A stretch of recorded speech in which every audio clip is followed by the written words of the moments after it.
Welcome, everyone, to Mark Rober's monthly office hours with your favorite TAs Grant, Ryan, Chris, and Mark.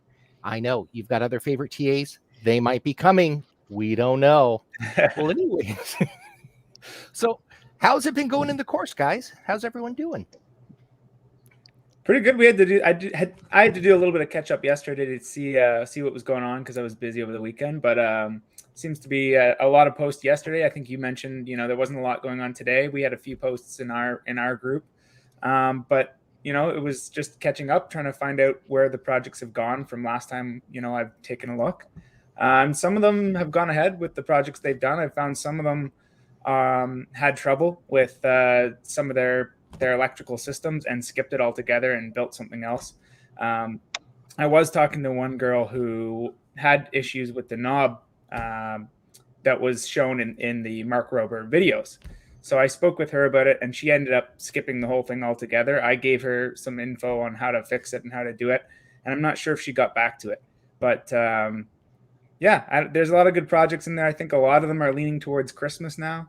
I'm seeing a lot of LED lights and shows that are pretty interesting. So I think that's probably a good project for people in this class to go to because it's accessible and it's a good beginner project for those who are beginners.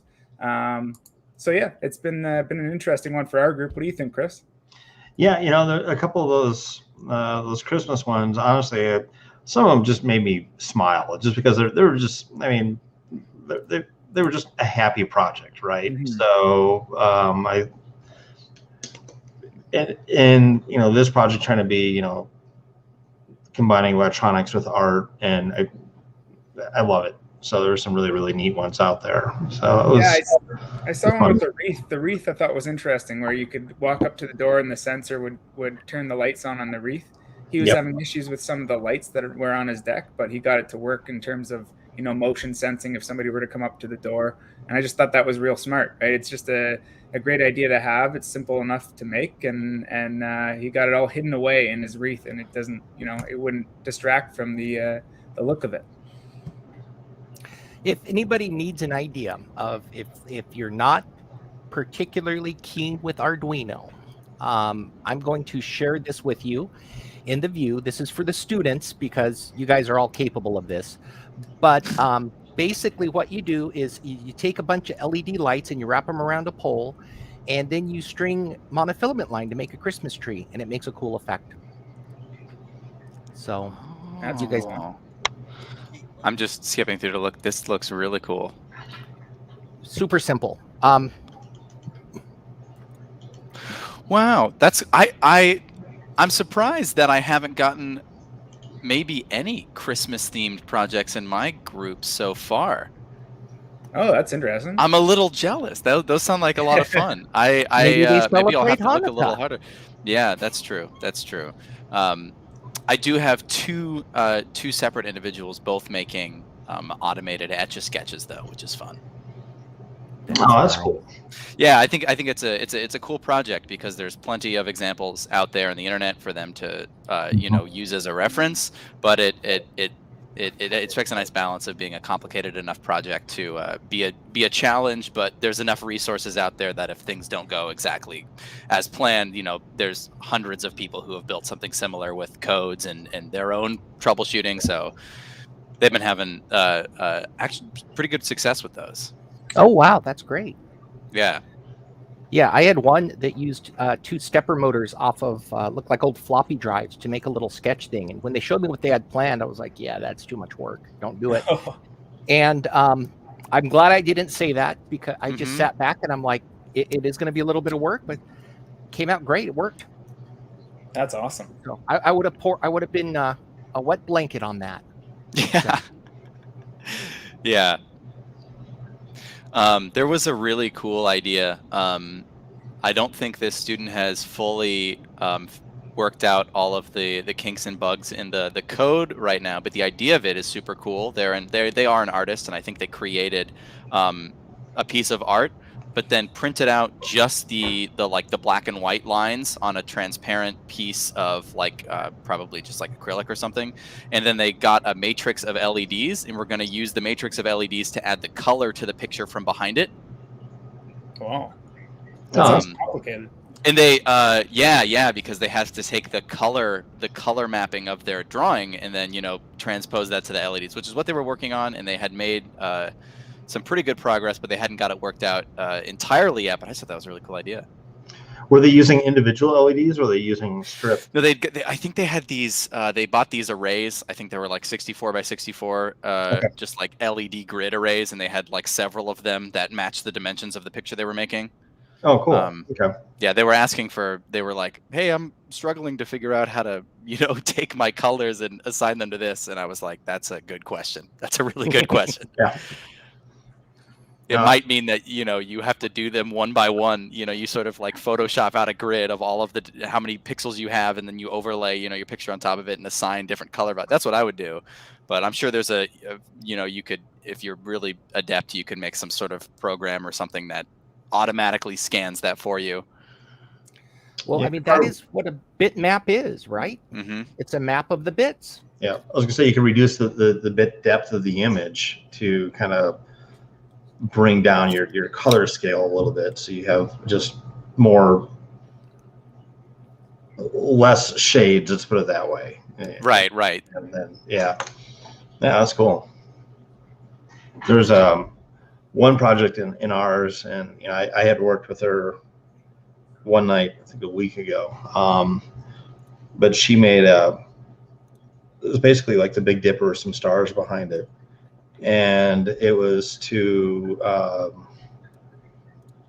it would play, or when it would listen to Starry Night, it would react to the stars, and they would twinkle and they would kind of come and go.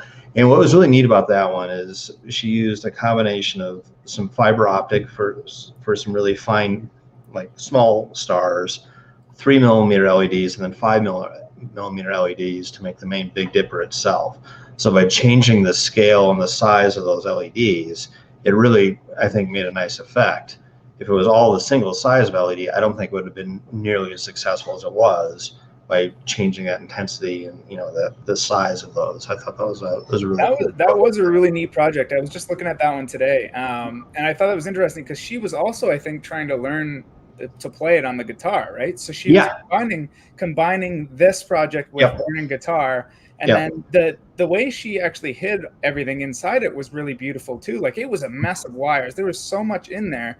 You would never know. The way she had it set up was beautiful. All the wires were organized in there, and it was great. So I don't know what you've said to her, but she did a great job. Yeah, no, and the thing that was really nice about that is exactly what you said, Ryan. Is it was one of the few projects that I've seen which had that final like fit and finish. That final, okay, it's totally done. We're not still in a test in a breadboard state. I mean, there's breadboard, but it was all concealed, and it was a finished piece. And I really like that one a lot.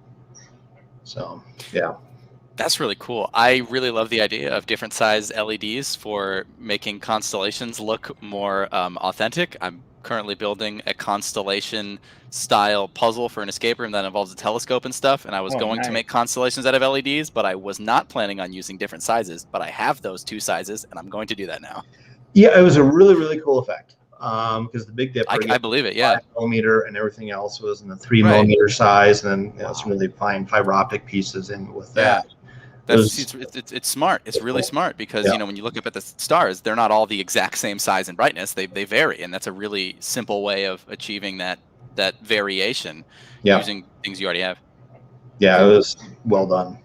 Can you guys grab a picture to show us? I don't think we can show video without downloading it, but I'd love to see. Oh, of this project? Yeah, I'll grab it. I'd love to see it. Yeah. I think that would be a great idea for your escape room too. If you had a space theme, escape room, that would be a really cool thing to be able to put in there. That's a neat idea. There are many space themes escape rooms. This one's for it's going to be a wizard magical themed escape room. Okay. And he's got sort of this like observatory room that is more astrological than like spacey. It's a little bit more like magic-y and stuff, which is why it's like constellation stuff. But I'm really liking this idea of especially the fiber optics too. That's a cool way to make it really tiny little stars there. Makes some cool looking stuff. what? Okay, so you said like wizard space theme. Like what era, what century is this based in? Is this like old school? That's a great question. It's there's a couple restraints in that we're using a lot of pieces from a previously operating room that was this Wizards themed room. However, a lot of the pieces aren't up to up to date and up to specifications for like modern escape room technologies. It's a lot of very simple stuff, and it's a lot of very worn down stuff. So we're sort of taking probably like 30 to 40%, probably more like 30% of what was already there. And that stuff is very sort of like almost steampunky. It's all like built out of solid wood, and it's got a very like rustic, lived in, storied feel. Sort of like old wizard lives in this, maybe not like a tower, but like an old cottage type vibe. He's got a gigantic desk. So it's got a little bit of that, but I definitely want to make parts of it feel surreal and magical and otherworldly. Not necessarily interdimensional, but I think it's a nice palette to have a contrast of things that aren't as simple and rustic and natural. Hopefully there's magic in it. That's the goal. That's the goal. Yeah, for sure. You need a steampunk sextant. Yes. I've been looking up those. I've been looking up like little steampunky, like wireframe, like constellation diagrams. I'm less of a set designer, but I've been talking a lot with the set designer that's going to be spicing up the set and making it look really nice. And I've been sending these exact things. Oh yeah, can we just are we allowed to just? Oh, we are allowed to go to this person's learning path. Yeah. Wow. There it is. Oh, I see it right here. Well, if you ever do like a futuristic thing, like I'm sure you can't do Star Wars because of copyright, but no, but you could do space. I would love to see Just like in general. Spaceballs, the constellation. Yeah, so there's actually one room. It's called the Galaxy Quest room, although it's not associated with the movie at all. But that's a very much like, this is a space science fiction room, but it's sort of a hodgepodge of all of those tropes. There's a lot of references to a bunch of different science fiction movies, which I will not name, Please because tell the me references aren't specific enough to get us in trouble. But please tell me you put in there some sort of rudimentary lathe. there is not a rudimentary lathe somewhere in there. Great. I didn't build the room. I only added like 2 things to it. I came after the other creative individual had done most of the work, and I simply removed a very frustrating puzzle that made people mad and replaced it with something that was a little more accessible. But if I had my way, I'd redo quite a bit just to add a little bit more references and such in there for the people who are wondering and the people who catch it. That would be fun. So, hey, I do have some questions for us tonight while we're waiting for some students to show up. Looks like we've got private chat. Oh, let's see if I'm able to view that person's learning path. I am. Yeah. Okay, so we can just click on that. Yeah, looks really cool. Oh, wow, that is cool.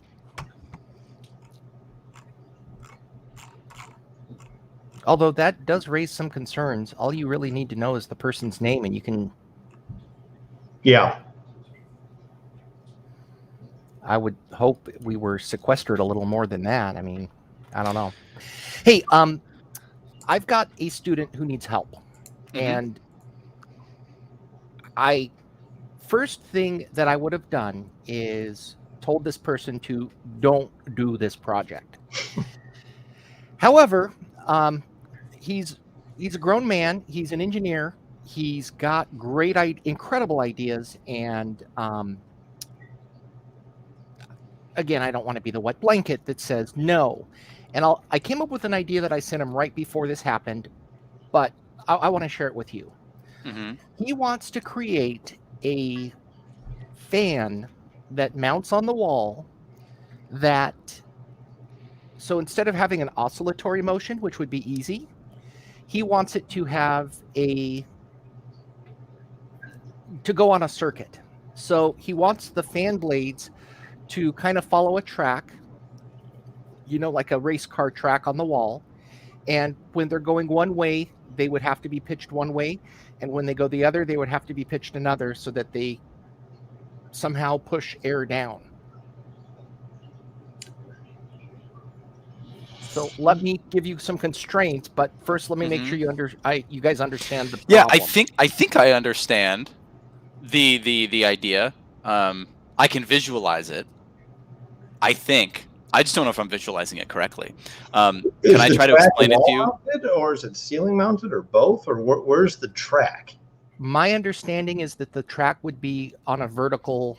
It would be on a vertical plane. Right. Okay. Mm-hmm.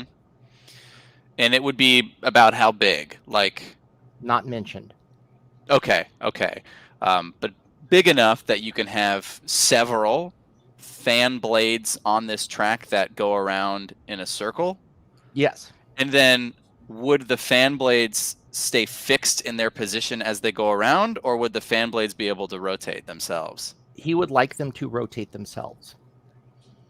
It's almost like a variable prop on an airplane.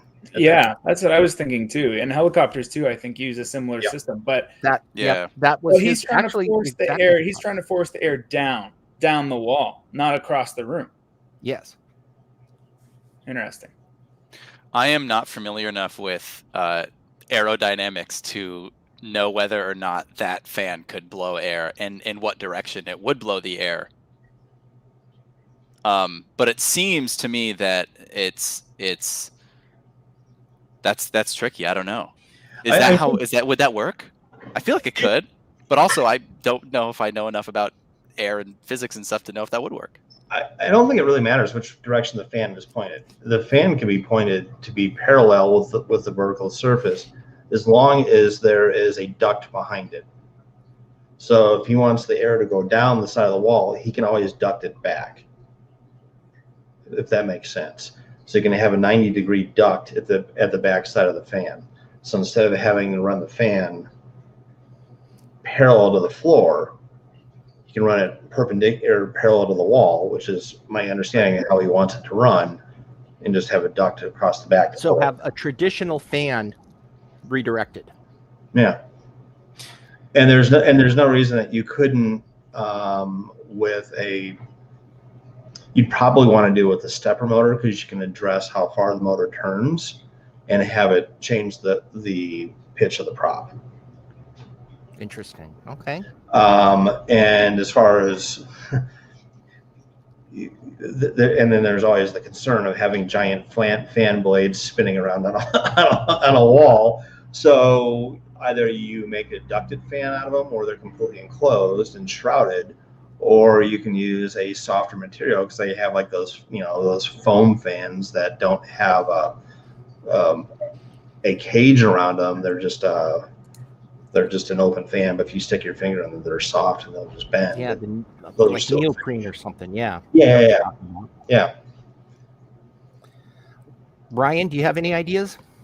No, I was just looking up the Dyson fan blade, because I know it kind of uses a track system. Like, it's the one that has the hole in the middle. Oh, that's a really good point. Yeah. Right? So it has something inside, and I don't know what the fan blades look like, but there's something that goes around inside. There's not traditional blades. There's something that goes on inside, and I haven't yet figured out what it looks like. But if you were to look that up and figure out how that works, it still directs air forward. So yeah, I think you would have to still duct it down. I think it works exactly like Chris just described. I think the Dyson has a regular fan in the bottom, and that whole mechanism is just ducking. That would make sense. So, it does. It actually, I found a cutaway. It looks like it almost looks like a turbo off of a car. Like the compressor off of a turbo. It's the same type of design. So it's a vaned fan. There's a lot of blades on it. Yeah, I see it now. Yeah, and it forces it up through the tube. Yeah. I don't know if you could make something like that, but that would be definitely a lot safer to enclose it in something like that and then have it direct the air, like you said, for sure. Yeah. So he has a couple restraints that are imposed upon him. He doesn't really have control over these. But I wanted to share my idea that I just shared with him. I don't know if it's a good one or not. Do you want the constraints first or my idea first? Oh, let's do the constraints first and then the idea. Sure. In his country, he has no access to metal or machine tools. Okay. Okay. That's a pretty big constraint. It is. It's like, buddy, but he keeps pulling stuff out. Anyway, so here was my thought. You go get a couple old bicycles and you take 2 gears off of each bicycle and you take the chain. And you would have to, I mean, I know he said there's no metal, but I'm assuming there's bicycles in most of the world, right? Of some sort. So basically what we're going to do is create a conveyor belt of sorts, right? So you've got 2 chains. They would go over the gears at each end and then they would come back, right? So this gives us our oval track. Mm-hmm. Now, between the 2 chains, we put a bunch, he does have PVC. So we put a bunch of PVC poles. I don't know, every 8 inches, every 12 inches. I have no idea at this point. I don't really care. So the poles are going to, they're going to go on this racetrack and they'll follow each other. Inside each pole, PVC pole, that acts like a sleeve for the fan blade. So the fan blades are going to be free to rotate. They won't be very well balanced such that when the fan is off, all these blades will hang vertically. But then once you get this thing start spinning, they're going to start getting a little bit of a tilt to them. Is that camber? I don't know. So you would have to work out the weight of the blade versus the speed that you're going to spin these things to figure out how much air it's going to deliver. Okay. I like the idea of using the chain because, like you said, I think especially in other parts of the world, I think the bikes are actually more popular, right? So you might find more bikes and more parts depending on where he is. They might find that.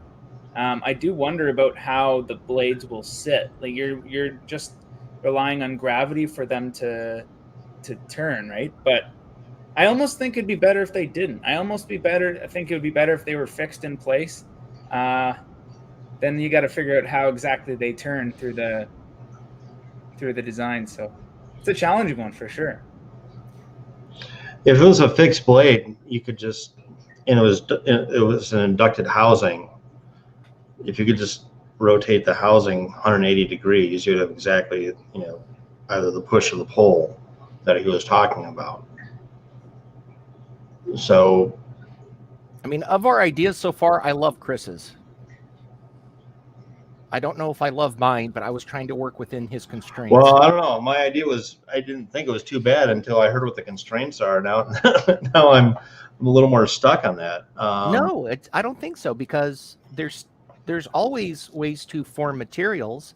It doesn't have to be metal, right? You could maybe 3D print. We don't know how big this is supposed to be. This could be the size of a soda can for all I know. But I don't know. I thought it was an interesting challenge. And here's why I like it, because this leads us into the next question and something that I think you guys will like.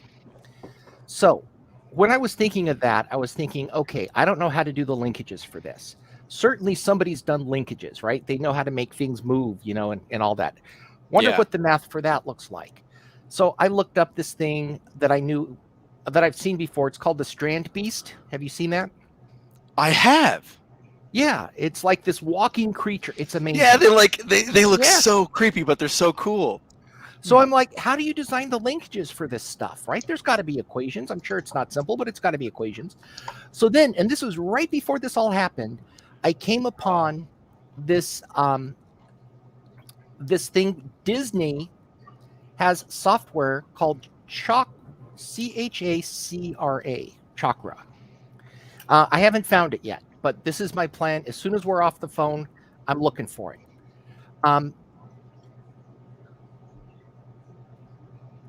But anyways, they have software that you can kind of sketch out a curve, and they'll show you what linkages you need to put in to make that curve happen. That's really cool. Yeah, I have seen the Strand Beast before. It works with the wind and the sail, right? So it actually pushes the thing along just using air. Yeah. It's a kinetic structure. Yeah, I've seen this. Yeah, I don't think I ever knew what the name of it was, but I'm looking at it now. I have seen it. Yeah. That's really cool. anyways, I'll find the YouTube video for it. Anyhow, so then all of this came Mhm. from just pondering a kind of off the wall idea. And that led me to tonight's question is what is the importance of play and discovery on creation?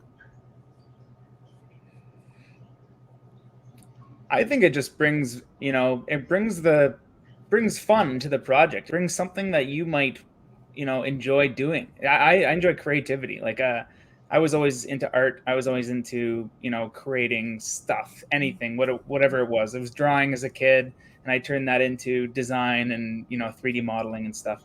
But I think to bring play into it makes it fun, makes it something that you can interact with. Like some of the more interesting projects I think I see in terms of this course are things that you laugh at or that that surprise you. There's one, and again, in our group where the guy just he put a motion sensor in something and it turned this head, so it scares people as they walk by.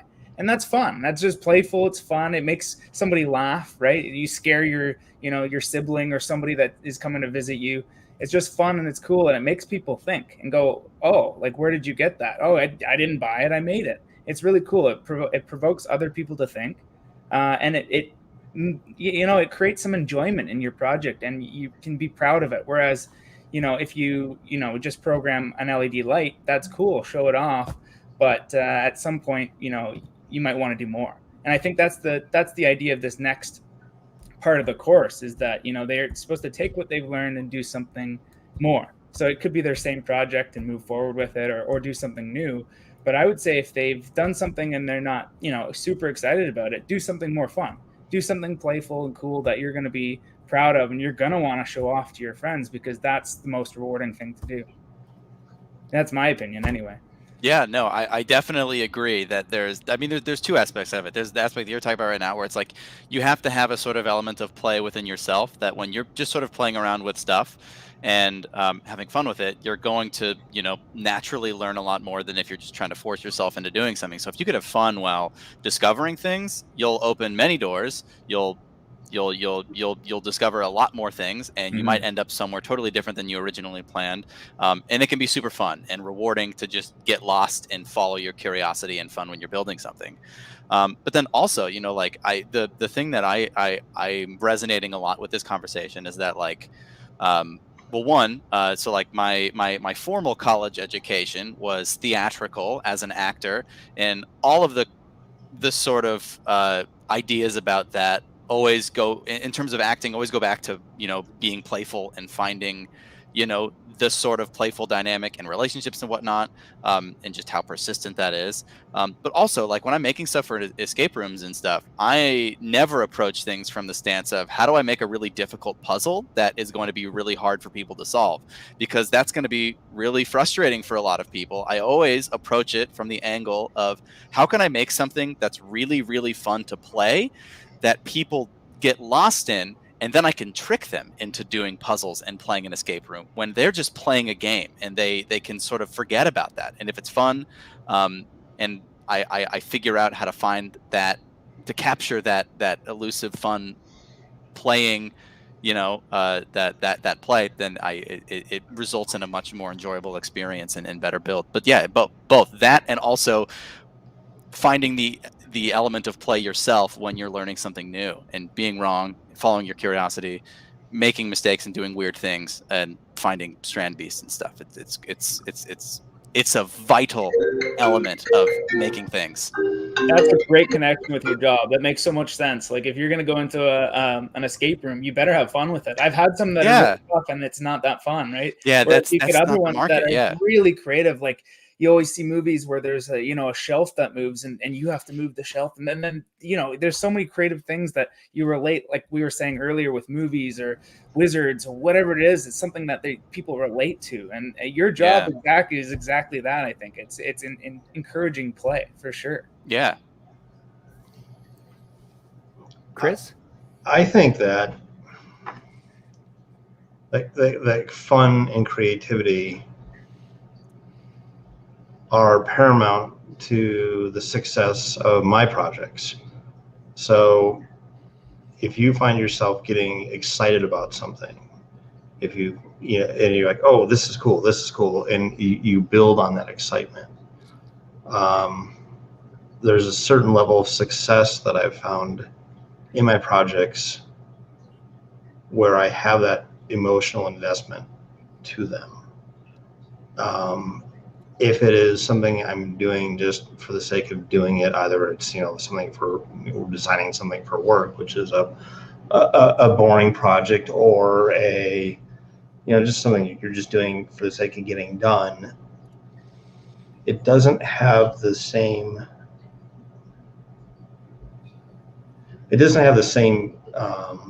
almost energy to it.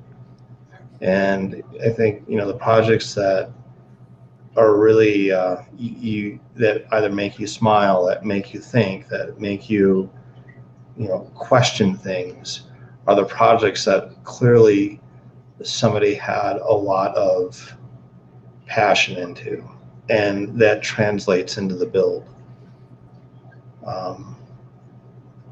This might be a simplistic answer, but I think this is kind of the way I look at it. No, you're right, Chris. I mean, and I think that what you're talking about is similar to the focus in this specific class on storytelling. Yeah. And it's not just how can you build something, it's how can you build something and get people to care about it. And that includes yourself. And it's true, like you can build something that is uninspired and nobody cares about, or you can build something that is really fun, and it's probably going to be the same effort either way, but more people are going, and yourself included, are going to much more enjoy things that are fun and have elements of play in them. Yeah.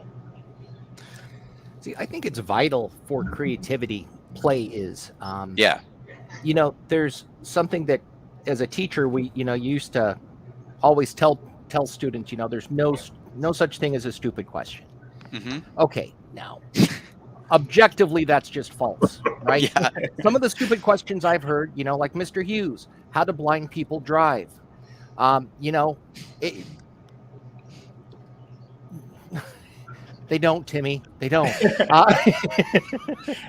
They have a driver. There are, but when you are coming up with a problem to solve, Mm-hmm. it's a philosophy, not a factual statement, right?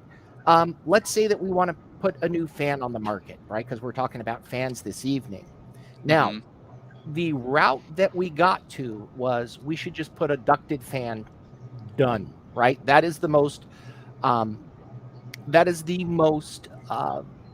market for, I can't think of the name, feasible product. It's practical, it's efficient, It's, you could manufacture it from something that we're going to sell. By all means, Chris has the answer. Done, right? None of us came up with anything better, and I don't think we're going to. I think Chris solved the problem. How do you get air to go down a wall? Duct. Done. But the path that I took, on the way to get into that, it went down a lot of, roads that will never go. Like now we've got this linkage simulator potentially. By the way, Grant, I saw you looking at that. If you find that software, I want it. I was looking at it, yeah. But yeah, that being fanciful a little bit and playing around and going down these roads that you'll never find the end to, it's valuable. So when you're being creative, I would say it's true. There's no stupid statements and no stupid questions, because even something that is objectively never going to work, it can trigger, a new thought for something that might. So at the beginning, when you're being creative, anything's the right answer. Now, you have to narrow that down. They're not always going to be the right answer, but even something stupid, write it down, shout it out, tell your friends. It can be stupid. But that, I could say something stupid that then triggers something, it's a decent idea in Ryan that then Grant builds on. And, Chris comes up with the, comes in clutch. So that was my idea. Yeah. That's very real. I pointed the wrong way. That's very true. The collaborative brainstorming of just throwing out ideas even if you think they're bad, because to somebody else, your bad idea could be the seed of an excellent idea to somebody else. Yeah. I think the other thing too, I know if I really get deep into a project and, and I get consumed by it, inevitably you'll get to the point where you're stuck on something. And I always know that it's a fun project if I come up with a solution at a really weird moment. Either I'm in the shower, I'm, I wake up in the middle of the night. It's like, oh, well, that's the answer to that. When your brain is kind of quietly mulling over things in the background, and those are the projects I have the most fun with, because I am Absolutely invested in it. It's a fun creative process. It's enjoyable. There's a feeling or there's an emotion built into it, and then you inevitably will hit a wall, and when that solution comes, as I said, at the most weird, strange time, just out of the blue, when you're not even thinking about it, those are the projects that are a lot of fun. Oh God, those are my favorite ones. Yep. I'm gonna go get something. I'll be right back. Okay. I'm gonna go get something I made. Cool. Okay. Yeah, I mean, I totally get that too. I feel like I have fun with that. I do a lot of 3D work, right? So I feel like I have that fun with that with 3D, especially when it's stuff that I've come up with. Or again, like you said, you just all of a sudden you think of or something you need, and you're like, oh, I can just make that, or I can do that myself, and I can do it better than anything I can find on the market, or you can do it in a certain way that they don't offer.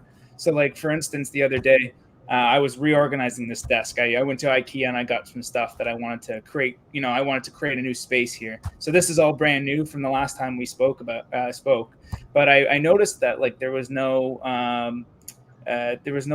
cable management under the table. So I was going, before I had all this cable management, that was great. Like I could put everything away, but this one doesn't have that. So now, like with the ability of 3D printing and stuff, you can come up with that idea and you can make it yourself. So, I'm sitting there at work thinking about my own project. I'm wasting time at work going like, oh my God, I have this thing I want to make. And like, I can't get it off my mind. So then I sneak off and I maybe, do an hour of my own work. And that's what's exciting and fun about it, is you come up with your own ideas and your own things. And yeah, they'll come to you really like randomly sometimes, but it's such a passion that you just love to do it and you want to do it and you get on it. And anyway, that print's going to end up taking me like 40 hours or something. So I haven't jumped on it yet. It's kind of ambitious, but we'll get there. Oh, I bought new fans. I haven't installed them yet, but I bought a new fan for my 3D printer. So Oh, cool. by That's next nice. time, hopefully we'll know if I'm in bigger trouble or not. So, Yeah. Hey, that's a great story, Ryan. That's good. Yeah, I think I just discovered that about myself, that I am never working on the project I'm currently working on, because I'm sitting here now thinking about how I'm going to incorporate the fiber optics and different sized LEDs to make this star constellation thing. Tomorrow I'm going to go and I'm going to be working on that, but I'm going to be sitting there thinking about how am I going to do the wand thing? How am I going to make the magic wand, they wave it around to open the door. How am I going to make that work? And then I feel like I'm always working on the next thing or the other project. And whatever project I'm working on at the moment is not in the center of my mind. It's always the next thing. That's good, because it's not something that you can cram. You can't cram creativity. No. Or critical thinking. It's something that takes time. It takes a lot of time. And that is an impossible lesson to teach. It's something people have to learn. Yeah. So what do you have to show us, sir? So this is we were just talking about being playful when building things and where that can get you. And I think that my first build when I took this class, I really leaned into that, maybe more so than I should have. But I don't know. I did the exact right thing. It was the mechanical build, solving a food-related problem, and the problem that I came up with was I sit at my computer, I play video games, out in the living room or whatever. And also as a human, I eat things like chips, but I absolutely hate it when you eat a bunch of chips and your hands all greasy and salty, and then you pick up a controller, and then now the controller's covered with the grease. It's the worst.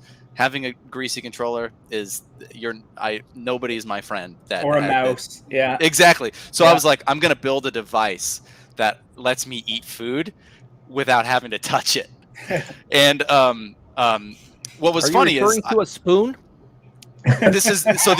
Mark. This is all the responses I got. People are like, a spoon, or like, just put on a glove. All of the students in the class were like giving me the real answers, and I refused all of them. I was like, "You're right, but I want to build something that's really stupid." And so this was my final build here that I made. That's epic. And does it work? Technically, have I ever used it once? No, I've never used this. But so you've got a little trigger here, and all the fingers sort of like, they move. Like hungry hippo. I love it. Yeah, and so you scoop it into a bowl, and you feed it a little bit, and then it goes into the tube, and then you tilt it backwards, and it falls, and you eat it. Love it. And it was really funny. And the video I made where I was like, "This is my final build," it took me like 4 tries to get it to work once, just because it's not practical. Yeah. But the point is I had a lot of fun 3D printing these little fingers and figuring out how to get them to work. That was a whole lot of fun for me. I modeled a lot of these parts that sort of fit everything together. I ordered this brake handle thinking it was going to be about half the size it actually was. And I had this gigantic oversized handle. So I had a lot of fun with the project. I learned a lot. I did a lot of really goofy things. And I could just put on a glove, or I could just not eat food while I play video game. I could just do one and then wash my hands and then do the other. But this is why being playful is fun. Yeah, it's a lot more fun. And I could hang this up on my wall, and when people are like, "What is that?" I could over explain it to them. But that's it. Well, that's totally my first build. Is this? What is that? And I just I needed to poke potatoes so they don't blow up in an oven. I was like, what's the most stupid way I could possibly do that? Well, I know. Let's get a pneumatic cylinder out of a giant printer. Let's fire it with an air compressor and have a giant set of forks come down and harpoon the potato, because of course that's the most logical way to do it, right? So you got to, it's all air compressor. You got a fire switch on there. You got to arm it. You got to close the safety door and again, you got like this 2-foot box on a counter that no one in the right mind would ever use. But that was the point of it. I was like, how stupid can I make this thing? Yeah. Let's see. I think I can get pretty dumb. So here you go. You got a giant pneumatic potato poker. It's amazing. That's hilarious. Well, that was like my can crusher, right? Which, by the way, I'm pretty sure Monthly wants me to never share again. But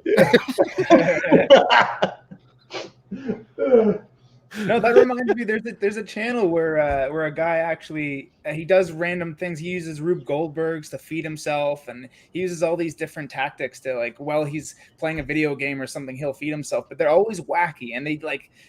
Technically, you would never want to do it. You wouldn't want to sit on the couch and have a rope from halfway across the room swing a sandwich into your mouth or whatever. But he does that kind of stuff, and he gets all these views, and he creates a channel out of it. So he has his own fun way of doing it too. So I love seeing these. These are cool. They make you laugh. They don't functionally work very well, but they're hilarious. No, they're cool ideas. But you learn a lot. Yeah. Exactly. Yeah. Who's the is it Simone Gertz? Yeah, she is hysterical. Simone is great. And the other one who's really, really funny is Colin Furs. He does really strange things too. That name sounds familiar. Yeah, he's I don't know how many million subscribers on YouTube, but he does just a lot of really over the top engineering type projects, like a jet propelled like big wheel bike, and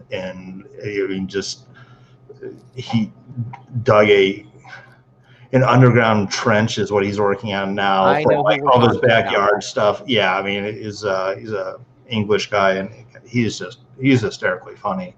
But again, his builds are again so over the top and just so strange and just not practical, but they're that's what's fun about them. Yeah, absolutely. We did have a little bit of a spam bot come in for a minute, so sorry for anybody who saw that before I blocked it. Yeah. Trust me, you're not missing out on anything. I didn't know we were big enough to get spam, but apparently, I didn't either. But yeah, woo. Big time. I guess that's what I know. happens when you get 16 subscribers. Yeah. Things are about to change for Congratulations. Mark right here. You're an influencer. Congrats. You're getting there. Yeah, I mean, sometimes I go to a restaurant, I don't like the service. I let the 3 people that follow me on Yelp know.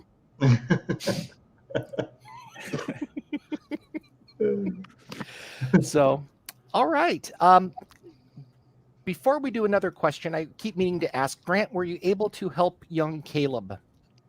I sent a bunch of videos. Good. I sent the resources that you sent to me, as well as just a couple different sort of beginner installation Arduino tutorial videos that I thought were comprehensive and well paced.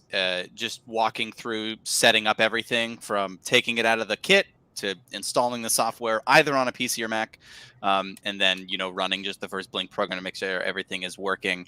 And I'm not quite sure where he ended up. I think he posted something today about still having a couple issues with his Arduino, but not specifically what they were about. And I haven't heard yet exactly what was going on there, but I think he said he was maybe going to stop by tonight. So maybe we'll see him this evening if he, maybe that would happen sooner than later, but yeah. So I guess that's as far as we got with that. That's okay. That Hope sounds we like got it working. progress. Yeah. And if you're Caleb's family and you're watching now, help that young man. Don't tease him. So, what do you think we're going to see for Project 3? It's a good question. Mm-hmm. Yeah, what, 1 week? Due on Monday? Is that right? I think. I sort of think so, yeah. Than that. Is it? Yeah, it said 1 week on it. So I would think, next Monday would be the due date for it. Oh, okay, cool. All right. Yes, due in 7 days. Mm-hmm. Well, hopefully people that have questions will come to us with them. Is there anything that, if you guys were in the course, that you'd like to build again or build for the first time? I was thinking about that, actually. I was thinking about that before I got in here. I was going to ask you that question, too. I almost want to make one of those useless boxes. I don't know if you've ever seen them. Oh, yeah. They're just the things where you hit the button and it closes. I just always think they're funny if you could design it in a way that really looked neat or related to something you liked, it was Star Wars or something. Like you could do it a certain way. So I just think it's just a simple little box that I could do, and I might still work on it at some point. But I like the idea of doing those useless boxes. That might be one. That would make a cool puzzle, Grant, if it was a useless box, but instead of just one switch, it was many. Yeah, or what I was just thinking is, what if there was a useless box that it's separated, it's an element that you can move around, and it's typical. You flip the switch and the arm comes out and turns itself off, but there's a sensor in the bottom of it, an RFID chip, or it could be even just like a mag sensor or something. But then if you place that box in a special spot, it becomes useful. And when you flip the switch, it does something useful. And it has a secondary purpose that is a useful purpose that only works when it's in a certain spot or in a certain environment. Or if they're looking for a code or something and they get the code wrong, it switches it off. Like it comes out, it turns itself off. You're wrong. Try again. Right? And they have to go find the real code, right? I love those boxes because they have so much character to them. Yeah. It's got to be on long enough for something to happen, but it keeps turning itself off until you do something else. That's interesting. Yeah. Have you guys, I know I'm weird, but has anybody here ever taken apart a printing calculator? A printing calculator? Mm-hmm. Taken apart one? I haven't taken apart a printing calculator. I've taken apart a lot of weird stuff, but not that. Like one of those old ones that's like with a small roll of paper that... I'm going to look this up. Yeah. Okay, so before we get back onto this question, the only reason I want to bring this up because we're going down these tangents, and this is what we said we would do. Yes. I took one apart this last Friday on Mark Voids a Warranty, something I do on the brand channel. It advances the paper. It chooses, there's 2 rolls of digits. It chooses which digit it's going to print. It prints. It moves it laterally along the road, all with one motor and 2 sensors. Wow. I was blown away. I almost want to go buy another one, because part of the whole Mark voids a warranty thing is I take things apart to see how they work, but I can always put them back together. Uh-huh. Except I never put them back together because I take them apart with a sledgehammer. Right. But after really? I got it apart, Yeah. well, at first I thought it was going to be 2 motors, like a stepper motor and a Mhm. motor. Like the motor was running the feed. Okay, that's not impressive. A stepper motor that's doing the other thing, interesting. But when I realized that it was one motor, one just simple DC motor, not even a stepper motor, just like the DC motors that come in the Elegoo kits, I was blown away. I mean, that is some serious engineering. Now, I apologize for my little sidebar there, my little tangent, but what were we talking about again? We were talking about things that we would like to build. Oh, to build, or yes. finish building. Yeah. I unfortunately never got around to finishing my final build because it was a week where I was incredibly busy. But I bought all the parts. I have everything. I just still haven't done it. And what the build idea was is I forget. It was a build to break a bad habit or enforce a good one. And my bad habit is that when I go buy groceries, I'll spend a lot of money, I'll get a lot of food, and it'll be great. And then 2 or 3 days later, I will forget what I have bought. And oftentimes, for perishable food items like veggies and meat and stuff, if I forget that I had those things and don't cook those meals immediately, then they'll go bad. And then I'll like open up my fridge and be like, oh my gosh, I had chicken in here. Why did I forget about that? And then it will go bad, and then I will have to throw it out. And it's super frustrating. So I was going to build just a little like magnetic sort of display that had like 3 or 4 rows on it with a little strip of like whiteboard tape, so you can like write like chicken, and then have a little 7-segment display and a button. And if you hit that button, it just starts counting up on the 7-segment display. And like, I didn't decide if it was going to be like minutes, hours, or days, just so that way when I get, like perishable food items, I could write like chicken, like onions and peppers, and then hit the 3 buttons, and then it just starts counting up. And on the fridge, I have an indicator that tells me that counts up, so I can say, oh wow, this has been in here for 2 days, I should make this meal tonight, or whatever, just so that way if there's time sensitive things like that, I wouldn't forget it. And I bought the clock modules, I bought all the buttons, I bought the whiteboard material, I 3D modeled the little box for everything. I just never got around to actually assembling everything and testing it out, but that was my idea, and I would like to build that. I think that I'd actually use that, unlike That my is cool. food scooper.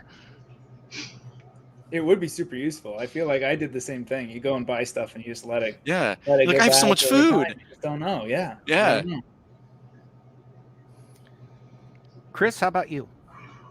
I've been thinking about it for a while, and I know it's something that already exists on market. You can go out and buy one, but I just kind of want to build my own. And it's, my dog is not real tall. Corgis are not known for their height. So she's kind of a belly dragger, but I want to make a just an automatic ball thrower for her, and again, I know you can buy them, but they're usually a little bit taller for bigger. So I don't even know if she'd be able to drop the ball in there. I thought it'd be becoming an issue, but I was thinking about kind of incorporating that with like an existing Nest Cam, kind of putting all that together. So when I'm at work, I can see what she's doing and, kind of communicate with the dog, and she can come drop and kind of like do a fusion of a couple of different things to kind of keep her occupied when I'm at the office. I usually take her with me, but sometimes it just doesn't work out. So I don't know. How are you going to propel them? Thinking probably just just a spring-loaded armature, kind of a self-loading catapult type thing. It doesn't need to go that far. It doesn't really need to be sprung too tight. If it just goes like 10 feet, it's more than enough. But just some sort of a rapid release thing. So probably something spring-loaded with probably a servo to rearm it. I'm thinking is probably the way to go. But something along those lines. Have you seen pitching machines with the spinning wheel? Yeah. Yep. Yeah, I know you can actually put a little English on it too. You can really kind of get it shooting across the house pretty good. Yeah, It oh, goes yeah. at different speeds. So, yeah. No, that's definitely another possibility. So I will tell you what's fun. There is a way to make a quick dump valve out of a sprinkler valve, oh, pneumatic. interesting. Yeah. That could be fun. You wouldn't even have to necessarily get a quick release valve. You could just do a solenoid, air Yeah. tank solenoid, and just. Yeah. I mean, that's definitely pneumatics are fun. I mean, I would probably, since I already have a pneumatic thing and I know it can shoot, across the county line. I don't know if I'd do that again. I think I had never built a motor one though, like a spinny motor one. I might try that next if I had. Yeah, I mean that would be fun. But yeah, I mean even if it was just a motor one that just as soon as the ball got dropped in there, it would spin up as soon as it dropped in. There's a sensor, an eye on there to spin it up, and it wouldn't go all the time until it just shot one out. So yeah. Yeah, that might even make sense with the corgi being lower too, because then the ball doesn't have to go as high; it just has to roll into where the wheels are and just go straight up from there. I don't know. Yeah. I mean It's a shallow load. Yeah, something like that. No, I think that might be something I start tinkering around with. And I also wanted to try to come up with a good idea for a new build where, again, I can always want to do different stuff. So I want to incorporate more 3D printing on stuff. Some of my new laser cutter, play with more parts of that. I'm always just trying to try different stuff. So I think that's probably going to be my winter project, I think. Very cool. How about you, Mark? Are you going to make anything? I have to get my other course done first. So I'm teaching a course on how to make PCBs. And let me tell you, there have been some long days. Last month, I billed 191 hours. Wow. So, that's more than I like to work. I mean, for me, the 14-hour workday is ridiculous. I'm more about the 14-hour work week. That's kind of my jam. But yeah, I have a couple projects in mind. One of them is I've got these cool little LCD displays. You guys know the ones that come with the kits. They're like 2x16 LCD displays. Yep. So I've got some that are 40 columns by 4 rows. But they're a pain in the butt to hook up to your thing because you have to use, I forget what it is, but it's either 6 or like 8, it'd be 10 data lines, go back to your Arduino. Well, that runs all your GPIOs and, that's no fun. So I'm going to make a circuit that will offload all of that to a separate little microcontroller, just a little inexpensive I2C expander. For what I really want to make, which is a Morse code decoder. Oh. Well, that'd be fun. The text would scroll pretty quick on a little tiny display, so that's why I have these bigger displays. So, yeah. That'd be really interesting to see the. I could have just said Morse code decoder. Yeah. You could really do kind of a really neat kind of like a visual thing with it too, almost like a steampunk Jules Verne type look to a device. I mean, again, just all kinds of dials and things that really don't do anything, but I mean, you could really make something visually pretty cool out of that too. I think that'd be fun. And yeah, and they're not like, okay, so you guys are all familiar with the black on white LCD displays, right? Yeah. That's not the only way that they come. You can get white on black, amber on black, black on amber, yellow on green. You can get all sorts of different color combinations. So if you ever need anything, Grant, check out buydisplay.com, BUY. Thank you for clarifying. I was going to ask if it was BY or BUI. Yeah, BUY display.com. Buydisplay.com. Yeah. All sorts of cool stuff. Oh, wow. Okay. I just cost Grant money. Thank you. No, it's okay. Yes, Grant you cost me money. Yeah. How? Okay. Products. But yeah, Okay. they've got They've got it all. They've got everything. E-ink. Wow. One of the big challenges, though, right now is the silicone shortage. I'm sure you guys have Yeah. heard about. Oh, of It course. is Yeah. just going through the industry, making all sorts of stuff difficult to get, long lead times, things that shouldn't be long, because people are now, well, not now, they have been for months now, panic buying and storing everything on shelves and hoarding. Yeah. Toilet paper copolyx all over again.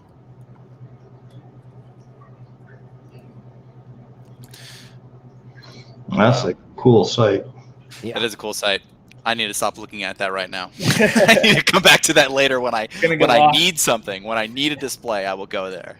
It's like, oh, I need this display now. Yeah, no, I was just looking. I was like, I could use all of these. I'm going to replace all of these old displays with these nicer ones.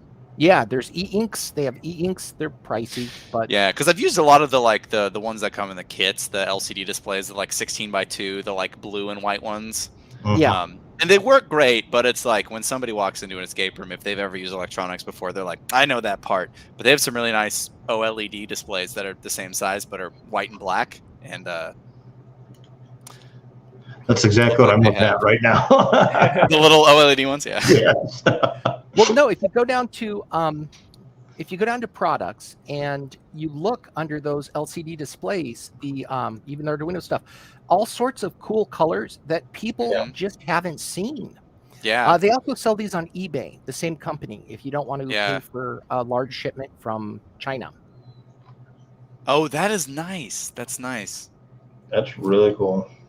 Yeah, so check out the graphic display modules, or products or whatever you want. But one thing to keep in mind, some of these things work really well with a carrier board, like a programming board, but you sure want to check the pinout. I've been bitten twice now by not being careful with the data sheets and buying the wrong backpack, per se, you know. Gotcha, okay. That's gotten me a couple times. So, and mostly it's if I wasn't using these 40x4s, I wouldn't have issues. It's just that these things are so big, they don't have a backpack to work with them. Yeah. So the 40x4s I've used, I've always gotten with the I2C chip already built on it. So I didn't never wanted to deal with all the individual wires. Where did you find them, Chris, that had the backpacks on them? Are you sure they're 40x4s? Yeah. Or 40x2s? 4. My clock, my moon clock's 40x4. Do you remember where you got it? Amazon, I think. Let me see if I can find it. Yeah, if you have that in your order history, I would love to see it. Yeah, man, mine, it was a blue. It's a blue one, and it is it's a 40x4. I'm just looking at it again. That's what it is. So, but I got with the I2C back already on it. Yeah, because if the only thing nicer than designing your own electronic circuit is letting somebody else design it for you. Yeah. Oh, yes. Yeah, because I did not want to get into trying to set that up because I knew it was going to be a nightmare. So I just didn't. But it already had the backpack on it. You know, actually, I think it was a SaneSmart made it. Well, let's see if we can find it. Yeah, let me look real quick. Would it be in your order history? You know what? This one I think I actually had before the Amazon one. Ooh. That was my bad habit warning. I put my hand on it. Oh, no. Let's see.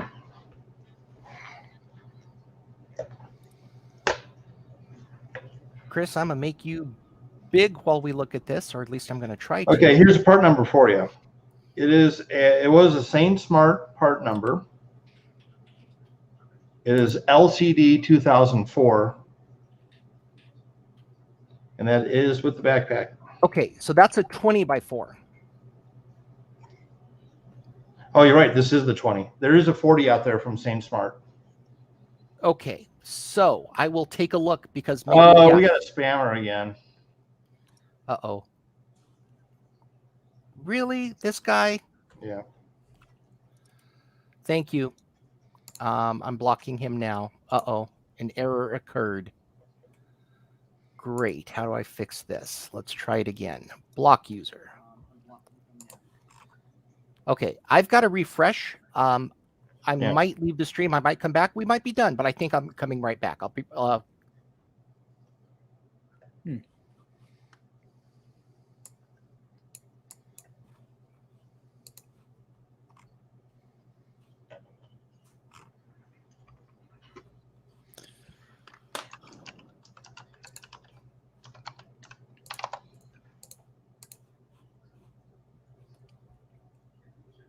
Are you printing anything today, Chris? Not today. I finished I want to do some tests with TPU filament, the flexible stuff. And I want to play with some more with that to see if I can come up with anything kind of interesting. I haven't done much with the flexibles, so I think that could be neat. Yeah, I have a couple friends that worked at 3D printing companies up here in Toronto, and they used.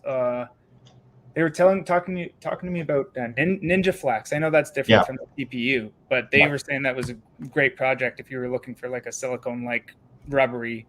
I mean that's one of the beauties of the with any of the direct drive printers is you can easier to get away with the flexible versus a Bowden type setup. But yeah, and then I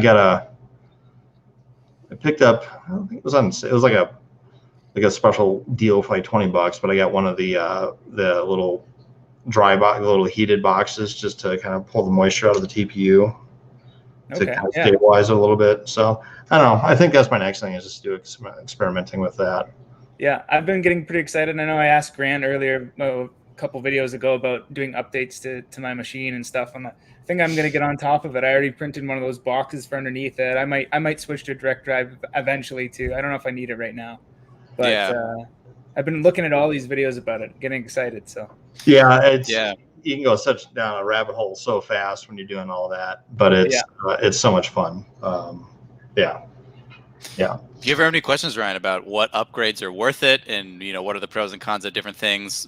Also, how difficult is it to do certain things? I've done a lot of different upgrades, and I'm familiar 100%. with. I'll definitely come to you and ask, because I've definitely watched a few videos and they go on about like the things that they think are good or bad or whatever. But I'm just not sure what to start with sometimes. What printer do you have? You have an Ender 3? Ender 3 Pro. Okay, gotcha. Gotcha. Okay. Do you know if it came with an 8-bit or 32-bit mainboard? Ooh. I don't think it was 32. I don't know. Yeah, I think it's 8. Okay, cool. Well, upgrading the mainboard is probably the nicest and most cost-effective, and also most bang for buck upgrade you do. That does the silent motors, or more silent. Right. But it also gives you more, lets you put more features and programs and stuff on the printer. And it's a very nice upgrade. Compared to all of the ones that are out there. Next, for sure. Maybe make a housing for it or something. Seeing all the Voron builds kind of have me really want to build a Voron, but I don't know. Oh yeah. Yeah, those are really cool machines. They're very, very fast. They're Core XY, aren't they? Yeah, it's Core XY, and I think that's the rumor is though that Prusa has a Core XY that they're coming out with, and it's been the rumor, and he's even admitted as much as we've got one. It's not ready yet, but it's a big format Prusa Core XY. Core XY. Yeah, that'll be fun, and I'm sure it'll be a 32-bit machine. I've got two questions. One, as somebody who has a 3D printer and uses it but doesn't know much about them, what is special about a Core XY? And two, what upgrades do you recommend? I know I've got a Mark 10 extruder that's given me trouble, Grant. So Core XY, what's Core XY? Well, so it has to do with the way that the machine moves, essentially. Like on my printer, I don't know what the way that you would describe it is. It has a linear rods, and it has stepper motors, and it moves the bed. It moves the print head up and down and side to side to achieve all the motion. I don't know the best way to describe it. So if I mess this up, Chris, feel free to correct me or Sure. elaborate. But or are you confident in explaining this? Because Yeah. I'll let you do it. I'll let you go. You explain it So- because it boggles my brain. On all of our machines, we have the Z-axis, which is moving up and down. We have the X-axis, which is moving, across the frame. And for all of our printers, the Y-axis moves back and forward. Okay, so we have all these different planes of motion. And with all these different things happening, it introduces noise into the prints just from vibration and stuff. Okay. At core XY, you still have the bed doesn't move back and forth. You don't have the Y platform sliding back and forth. And the Z axis is actually controlled by the bed itself. So the bed actually raises and lowers in place. That's your Z axis. And the head itself is actually on the gantry. It's all belt driven. So your X and Y axis is belt driven across the top. It's basically free floating between four corners versus a rigid frame like we have. And by doing that, you, one, eliminate a lot of the noise and vibration from the machines. You inevitably can get a much faster print time because you can drive things a lot quicker. You can run a lot faster print speed because you don't have the vibration issues. And they are doing, your 3D benchy that is, pretty much like the little tugboat, which is kind of like the de facto print that everybody runs. They're printing those within 5 minutes now. Yeah. It's extremely fast. Whoa, hold on. What kind of quality though? It's a little noisy. Yeah. But if you, For 5 minutes? They're going for just speed, right? Yeah. But if you dial it back a little bit, they're amazing. And you can make them from really big, almost 400 millimeter square down to little tiny ones. People have built all kinds of different sizes of them. And the Voron project is an open source project that was basically started by a bunch of enthusiasts and, engineers saying, okay, what's the best way to build a printer? So they all came together. It was a few years ago now, starting to get these ideas together, and they designed basically how this printer should be built. And that is kind of been like the new thing is these Voron machines, which are really quick, and you can get just a lot of them are an 80-20 type extrusion frame. You can get all those pre-cut. You can get kits, like a full kit you can get for $700-800. And that'd be a lot of fun to build, but a lot of them are, again, 32-bit, so they're very, very fast. Direct drive, usually you get all kinds of different hot ends on there. But it's, I've kind of had a Voron lust here for a while. But. Voron with the V? Yeah, Voron. So is this Voron design or is that something different? Yeah, I'll find the link. That here is for it. you. That's the one, yeah. Okay. Yeah. So we've got to keep an eye out for our spammer friend. I was only able to put him in timeout for 5 minutes. I tried to block him, and that gave me the error that I had to go away to try to fix. Yeah. I've enabled, while I was away, I enabled hold all inappropriate comments. If that doesn't work, I'm going to have to shut down comments because No, that's fine. Stuff. Yeah. We'll see. We'll give it a second. And by the way, we're 15 minutes over. Did you guys want to keep chatting? You want to go? What do you want to do? I probably should run here pretty quick. Yeah. Okay. I mean, I'm in no rush, but I'll respect other people's times. I'll finish answering your question though, Mark, about Sure. what upgrades I think are necessary. Honestly, a lot of them are unnecessary, but they are fun to do and help you learn a lot about your 3D printer. So if your printer is working and it's producing results that are satisfying to you, odds are there isn't anything that you need to upgrade to. But I'm sure, as you're familiar with, when there is things you can upgrade to, oftentimes you want to do them anyway, just because it's fun. And like, why not? If you have the ability to, why not? Right. It's a project or whatever. So, the first thing I would do is I would look at your printer and see what it's doing that you're unhappy with. typically it's the amount of physical noise it's making in the space, and addressing that with upgrading your main board. Specifically, the stepper motor drivers are the cause of just stepper motors making a lot of noise. If they're making a lot of noise at all, they're probably being driven off of cheap stepper motor drivers, and just upgrading those drivers could totally eliminate all of that electronical noise from the stepper motors moving around. That's a really great quality of life upgrade if you live in the same space that your printer exists in, like I do. Yeah, mine lives right there behind me. You've seen it. Yeah. But other than that, if your printer works, it doesn't need to be upgraded. But I have had a lot of fun. There are a lot of really cool fan ducts and hot end assemblies that you can print entirely and assemble that, whether or not they actually improve the print quality to a degree that is really noticeable, I don't know, but I have a whole lot of fun, printing them out and assembling them. The one that I have on my printer right now is called the Hero. Is it Hero Me Gen 5? Hero Me Gen 5 is what I printed and put on my printer hot end, and it's got a lot of customization. Oh, if you don't have an auto bed leveler, that's a must have. Yep. I didn't have a bed leveler on my printer for a very long time, and I do now, and I struggle to work with printers that don't have one. Not because I don't know what to do, it's just because I get frustrated. Yeah, I hear that. And that's another cool thing with Octoprint too, is they have the visual bed leveling guide on there, so you can actually get a real-time map of what your bed looks like. So if you're trying to get it dialed in, you can even look at that map and kind of really get your bed dialed in. That's really nice. Yeah. Do you have glass beds? No, I have a magnetic sheet. Right. That's not the one that came with it. It's an aluminum plate that is coated with a layer of PEI, and it's like textured.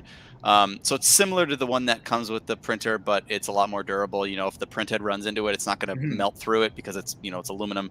But it's really consistent for getting prints to stick because it's textured, and it leaves a somewhat I find it fine print surface on the bottom.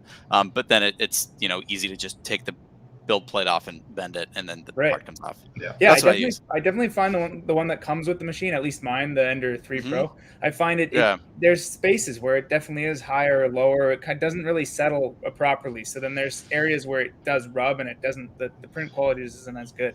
Is that still a glass bed? No, mine. It's like a magnetic flap. Magnetic. Yeah. For the glass. Sorry, go ahead, Grant. Oh, I was just going to say, mine's sort of changing the subject, but I'll let you finish up on the glass plates. I was going to say, if anybody has a glass bed, the one thing I do recommend doing is just going to Home Depot or Lowe's and getting one of those, 1 foot square decorative mirrors, like the wall mirrors you put on. Okay. Because they're very, very flat and very true, and replace your glass with the mirror. Oh. Yeah. Because they're dead flat. Because if you think about it, if you have a mirror with any waves in there, it's going to look like a funhouse mirror. Right. Yeah. So, and they're cheap. You get a 12-pack. I mean, you get a couple, preloaded to go, and you can swap them out. When I had my PR10, that's what I did, is I ran mirrors versus the glass that it came with. And that's no problem with the heat? Really? Okay. Yeah. That's probably pretty nice though, because with glass, you can't, you got to let it cool to get the parts to separate as easily. So, but yeah, I guess, Mark, to answer your question of what upgrades I personally think are worth doing, number 1, automatic bed leveling if you don't have it. Number 2, making sure that you are using the best stepper motor drivers you can to reduce the noise that it makes. And then 3, anything after that, it's like aesthetics, little attachments, filament guides, different fan ducts. But that's all definitely not necessary and more just like fun project stuff to do. Yeah. Now, I was just wondering, like on the hot end for my little Mark 10, if this fan thing doesn't solve my issues, if there was anything along those, because I did see some different nozzle breaks things, and I was like, I don't know if that's any good. What's do you know what printer do you have? I do. It's the Key X Tech Plus. I'll share that with you. It's worked pretty well up until now. I mean, for somebody like me who I've got so many other projects, Mhm. developing a 3D a penchant for perfect 3D prints, that ain't me. Yeah. Or at least not me right now. I've just got too much going on. I just want to be able to print it and forget it and just Yeah. come back. Yes. Yes. So 3D I was printers can able often to, not be that. yeah, I was able to identify it as a Mark 10 extruder. A Mhm. buddy helped me with that, and he told me it was a clone of some other printer, and I don't know what that was. Gotcha. Cura, maybe. I don't remember. But yeah, it's like, oh yeah, they just stole this design. I'm like, oh, I believe you. I believe you. Yeah, and you just got a little fan there for the. Yeah. Gotcha. Okay. Yeah. No, that's perfect. It's a little. That's what I believe is what's probably going on with it. But Yeah, so I took the old one out. I do have to do a little bit of tomfoolery. mhm. I decided to upgrade the fan. I bought both just in case you guys told me not to. So the original fan is just a little 10 millimeter thick thing. Yeah. I got a 15 millimeter thick that Nice. will allegedly have more airflow, and it'll fit in the case just fine. Actually, it requires less current than the one that came with it. So that might not be good. We'll see. But I mean, characterizing these things, figuring out how fast it's supposed to spin, how much airflow you get out of something this small, I don't even know how to do it. Maybe see if it'll blow a piece of paper around. Versus the new one, we'll see. But yeah, there's a little extra. There's like 2 feet of cable on this one, so got to do a little bit of soldering. It's no big deal. I just haven't had time yet. So Gotcha. Well, yeah, definitely let me know how that goes. And if you do all of this and then find that the problem still persists, congratulations, you own a 3D printer. I don't want to own a 3D and then printer. I'll have ideas about what the problem could be then going forward from there. But one thing at a time. No, I think it's heat creep. I think Grant's Yeah. right. It makes sense for the symptoms that I'm seeing, like when it clogs and I have to take it all apart, as far up as the melted stuff is. Also, I don't like that it's so hard to get that is it a Teflon tube in and out? PTFE. PTFE. Yeah. It feels to me like, I mean, I know it should be firm, but I shouldn't have to go get a pair of pliers to get that out of the tube, So. No, you shouldn't. You shouldn't. The filament gets stuck in the tube. Filament gets stuck in the tube, and the tube is stuck in the hot end. Like the tube is very difficult to insert and retract out of the hot end. So I was thinking maybe that's compressing the filament a little more than it should. It could, but yeah. It's certainly the case. It's just like you described. It prints fine, and then all of a sudden, well, not all of a sudden, but over the course of a couple hours, you start hearing clicking. You hear it skipping. Yeah. Right. And then eventually you get to the point where it's just not printing anymore, and the filament breaks off the top.